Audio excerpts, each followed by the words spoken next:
ਵਾਹਿਗੁਰੂ ਜੀ ਕਾ ਖਾਲਸਾ ਵਾਹਿਗੁਰੂ ਜੀ ਕੀ ਫਤਿਹ।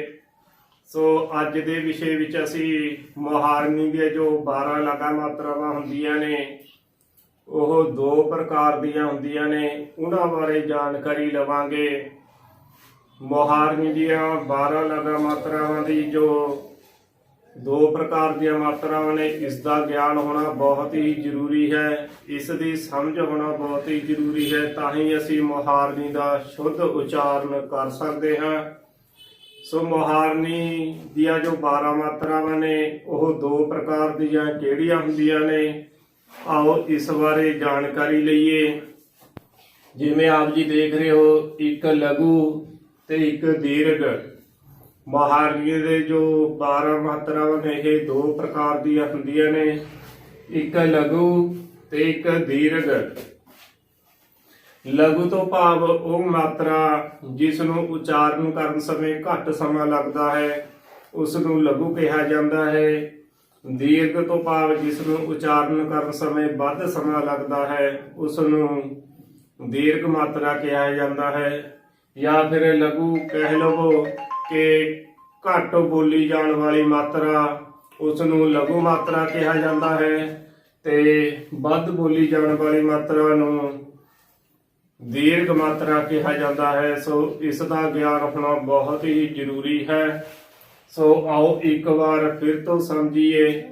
ਲਘੂ ਮਾਤਰਾ ਭਾਵ ਕਿ ਘੱਟ ਬੋਲੀ ਜਾਣ ਵਾਲੀ ਮਾਤਰਾ ਨੂੰ ਲਘੂ ਕਿਹਾ ਜਾਂਦਾ ਹੈ, ਜਾਂ ਫਿਰ ਜਿਸ ਮਾਤਰਾ ਨੂੰ ਉਚਾਰਨ ਕਰਨ ਸਮੇਂ ਘੱਟ ਸਮਾਂ ਲੱਗਦਾ ਹੈ ਉਸ ਨੂੰ ਲਘੂ ਕਿਹਾ ਜਾਂਦਾ ਹੈ। ਦੀਰਘ ਭਾਵ ਕਿ ਵੱਧ ਬੋਲੀ ਜਾਣ ਵਾਲੀ ਮਾਤਰਾ, ਉਸ ਨੂੰ ਦੀਰਘ ਕਿਹਾ ਜਾਂਦਾ ਹੈ, ਜਾਂ ਫਿਰ ਜਿਸ ਨੂੰ ਉਚਾਰਨ ਕਰਨ ਸਮੇਂ ਵੱਧ ਸਮਾਂ ਲੱਗਦਾ ਹੈ ਉਸ ਨੂੰ ਦੀਰਘ ਮਾਤਰਾ ਕਿਹਾ ਜਾਂਦਾ ਹੈ।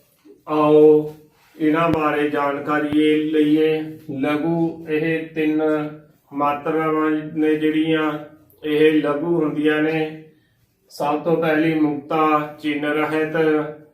ਮੁਕਤੇ ਦਾ ਚਿੰਨ ਨਹੀਂ ਹੁੰਦਾ, ਇਹ ਵੀ ਲਘੂ ਮਾਤਰਾ ਹੈ। ਦੂਜੀ ਹੈਗੀ ਸਿਹਾਰੀ ਤੇ ਤੀਜੀ ਹੈਗੀ ਔਂਕੜ। ਸੋ ਇਹ ਤਿੰਨ ਮਾਤਰਾਵਾਂ ਘੱਟ ਬੋਲੀਆਂ ਜਾਂਦੀਆਂ ਨੇ, ਜਾਂ ਫਿਰ ਜਿਸ ਨੂੰ ਉਚਾਰਨ ਕਰਨ ਸਮੇਂ ਘੱਟ ਸਮਾਂ ਲੱਗਦਾ ਹੈ ਉਸ ਨੂੰ ਲਘੂ ਕਿਹਾ ਜਾਂਦਾ ਹੈ। ਆਓ ਇਹਨਾਂ ਦਾ ਉਚਾਰਨ ਕਰੀਏ। ਜਿਵੇਂ ਕਿ ਮੁਕਤਾ ਅੱਖਰ ਦਾ ਉਚਾਰਨ ਹੁੰਦਾ ਹੈ ਐੜਾ ਮੁਕਤਾ ਅ, ਸੱਸਾ ਮੁਕਤਾ ਸ।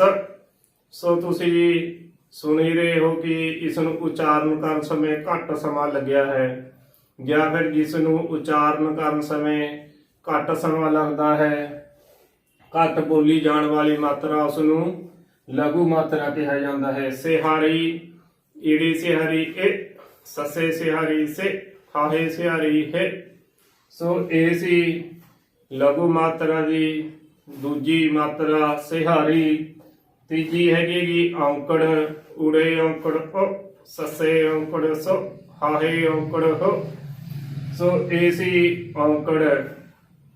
ਉਹ ਕਹਿਣ ਤੋਂ ਭਾਵ ਕਿ ਇਸ ਦਾ ਗਿਆਨ ਹੋਣਾ ਬਹੁਤ ਹੀ ਜ਼ਰੂਰੀ ਹੈ, ਤਾਂ ਹੀ ਅਸੀਂ ਮੁਹਾਰਨੀ ਨੂੰ ਚੰਗੀ ਤਰ੍ਹਾਂ ਸਮਝ ਸਕਦੇ ਹਾਂ।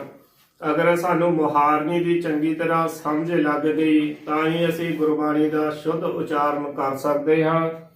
ਸੋ ਇਸੇ ਤਰ੍ਹਾਂ ਹੀ ਅਗਲੀ ਜੋ ਦੀਰਘ। ਦੀਰਘ ਦੇ ਵਿੱਚ ਇਹ 9 ਮਾਤਰਾਵਾਂ ਨੇ। 9 ਮਾਤਰਾਵਾਂ ਜਿਵੇਂ ਕਿ ਆਪ ਜੀ ਨੂੰ ਦੱਸਿਆ ਸੀ, ਜਿਸ ਨੂੰ ਉਚਾਰਨ ਕਰਨ ਸਮੇਂ ਵੱਧ ਸਮਾਂ ਲੱਗਦਾ ਹੈ ਜਾਂ ਵੱਧ ਬੋਲੀ ਜਾਣ ਵਾਲੀ ਮਾਤਰਾ, ਉਸ ਨੂੰ ਦੀਰਘ ਮਾਤਰਾ ਕਿਹਾ ਜਾਂਦਾ ਹੈ। ਇਸ ਦੇ ਵਿੱਚ ਸਭ ਤੋਂ ਪਹਿਲਾ ਕੰਨਾ। ਜਿਵੇਂ ਕਿ ਐੜੇ ਨੂੰ ਕੰਨਾ ਆ, ਸੱਸੇ ਨੂੰ ਕੰਨਾ ਸਾ, ਹਾਹੇ ਨੂੰ ਕੰਨਾ ਹਾ। ਸੋ ਇਸ ਨੂੰ ਉਚਾਰਨ ਕਰਨ ਸਮੇਂ ਵੀ ਵੱਧ ਸਮਾਂ ਲੱਗਿਆ ਹੈ। ਬਿਹਾਰੀ, ਈੜੀ ਨੂੰ ਬਿਹਾਰੀ ਈ, ਸੱਸੇ ਨੂੰ ਬਿਹਾਰੀ ਸੀ, ਹਾਹੇ ਨੂੰ ਬਿਹਾਰੀ ਹੀ। ਇਸੇ ਤਰ੍ਹਾਂ ਹੀ ਤੀਸਰੀ ਮਾਤਰਾ ਦੁਲੈਂਕੜ। ਊੜੇ ਨੂੰ ਦਲੈਂਕੜ ਊ, ਸੱਸੇ ਨੂੰ ਦਲੈਂਕੜ ਸੂ, ਹਾਹੇ ਨੂੰ ਦਲੈਂਕੜ ਹੂ। ਇਸੇ ਤਰ੍ਹਾਂ ਹੀ ਲਾਵਾਂ। ਈੜੀ ਨੂੰ ਲਾਵਾਂ ਏ, ਸੱਸੇ ਨੂੰ ਲਾਵਾਂ ਸੇ, ਹਾਹੇ ਨੂੰ ਲਾਵਾਂ ਹੇ। ਇਸੇ ਤਰ੍ਹਾਂ ਹੀ ਦੁਲਾਵਾਂ।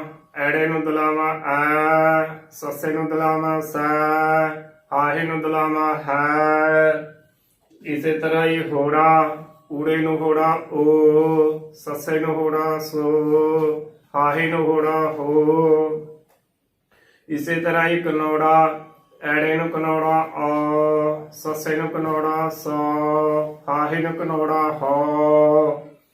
ਇਸੇ ਤਰ੍ਹਾਂ ਹੀ ਜੋ ਟਿੱਪੀ ਹੋ ਗਈ, ਐੜੇ ਨੂੰ ਟਿੱਪੀ ਅੰਗ, ਸੱਸੇ ਨੂੰ ਟਿੱਪੀ ਸੰਗ, ਹਾਹੇ ਨੂੰ ਟਿੱਪੀ ਹੰ।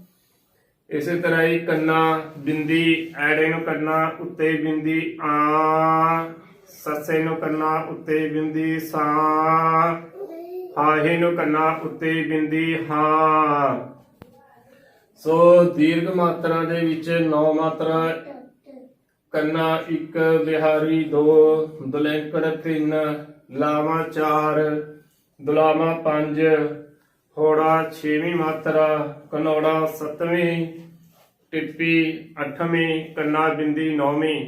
ਸੋ ਇਹ ਦੀਰਘ ਮਾਤਰਾ ਦੇ ਵਿੱਚ ਮੁਹਾਰਨੀ ਦੇ ਜੋ 9 ਮਾਤਰਾਵਾਂ ਨੇ, ਇਹ ਦੀਰਘ ਮਾਤਰਾ 9 ਮਾਤਰਾਵਾਂ ਦਾ ਉਚਾਰਨ ਕਰਨ ਸਮੇਂ ਵੱਧ ਸਮਾਂ ਲੱਗਦਾ ਹੈ ਜਾਂ ਵੱਧ ਬੋਲੀ ਜਾਣ ਵਾਲੀਆਂ ਮਾਤਰਾ ਵਿੱਚੋਂ ਇਹ 9 ਮਾਤਰਾਵਾਂ ਨੇ, ਤੇ ਜਿਸ ਨੂੰ ਉਚਾਰਨ ਕਰਨ ਸਮੇਂ ਘੱਟ ਸਮਾਂ ਲੱਗਦਾ ਹੈ ਜਾਂ ਘੱਟ ਬੋਲੀਏ ਜਾਣ ਵਾਲੀਆਂ ਮਾਤਰਾਵਾਂ ਉਹ 3 ਨੇ, ਤੇ 9 ਤੇ 3 12।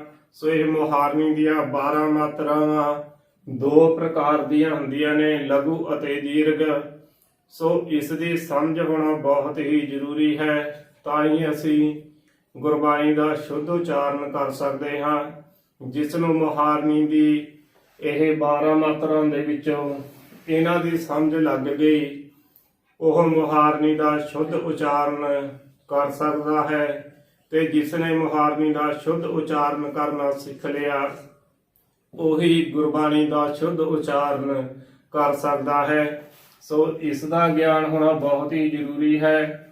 ਲਘੂ ਮਾਤਰਾਵਾਂ 3 ਨੇ, ਮੁਕਤਾ, ਸਿਹਾਰੀ, ਔਂਕੜ, ਤੇ ਦੀਰਘ 9 ਮਾਤਰਾਵਾਂ ਨੇ, ਕੰਨਾ, ਬਿਹਾਰੀ, ਦੁਲੈਂਕੜ, ਲਾਵਾਂ, ਦੁਲਾਵਾਂ, ਹੋੜਾ, ਕਨੌੜਾ, ਟਿੱਪੀ, ਕੰਨਾ ਬਿੰਦੀ। ਸੋ ਆਪ ਜੀ ਨੂੰ ਅੱਜ ਦੇ ਵਿਸ਼ੇ ਦੇ ਵਿੱਚ ਸਮਝ ਲੱਗ ਗਈ ਹੋਵੇਗੀ ਕਿ ਜੋ ਮੁਹਾਰਨੀ ਦੀਆਂ 12 ਮਾਤਰਾਵਾਂ ਨੇ ਇਹ 2 ਪ੍ਰਕਾਰ ਦੀਆਂ ਹੁੰਦੀਆਂ ਨੇ। ਸੋ ਜਦੋਂ ਵੀ ਤੁਸੀਂ ਮੁਹਾਰਨੀ ਉਚਾਰਨ ਕਰਨੀ ਹੈ ਜਾਂ ਮੁਹਾਰਨੀ ਸਿੱਖਦੇ ਹੋ, ਸੋ ਇਸ ਗੱਲ ਦਾ ਹਮੇਸ਼ਾ ਹੀ ਧਿਆਨ ਰੱਖਣਾ ਹੈ। ਸੋ ਜਦੋਂ ਤੁਸੀਂ ਗੁਰਬਾਣੀ ਪੜ੍ਹੋਗੇ ਤਾਂ ਜਦੋਂ ਤੁਹਾਡੇ ਮੁਹਾਰਨੀ ਦੀਆਂ 12 ਲਗਾ ਮਾਤਰਾਵਾਂ ਜ਼ੁਬਾਨੀ ਕੰਠ ਹੋ ਜਾਣਗੀਆਂ, ਜਦੋਂ ਤੁਸੀਂ ਗੁਰਬਾਣੀ ਦਾ ਉਚਾਰਨ ਕਰੋਗੇ ਤਾਂ ਤੁਹਾਨੂੰ ਆਪਣੇ ਆਪ ਹੀ ਪਤਾ ਲੱਗ ਜਾਏਗਾ ਕਿ ਜੋ ਵੀ ਸ਼ਬਦ ਹੋਏਗਾ ਉਸ ਦਾ ਕਿਵੇਂ ਸਹੀ ਉਚਾਰਨ ਕਰਨਾ ਹੈ। ਸੋ ਇਸ ਦਾ ਗਿਆਨ ਹੋਣਾ ਬਹੁਤ ਹੀ ਜ਼ਰੂਰੀ ਹੈ, ਇਸ ਦੀ ਸਮਝ ਹੋਣਾ ਬਹੁਤ ਹੀ ਜ਼ਰੂਰੀ ਹੈ, ਤਾਂ ਹੀ ਅਸੀਂ ਗੁਰਬਾਣੀ ਨੂੰ ਸ਼ੁੱਧ ਪੜ੍ਹ ਸਕਦੇ ਹਾਂ। ਵਾਹਿਗੁਰੂ ਜੀ ਕਾ ਖਾਲਸਾ, ਵਾਹਿਗੁਰੂ ਜੀ ਕੀ ਫਤਿਹ।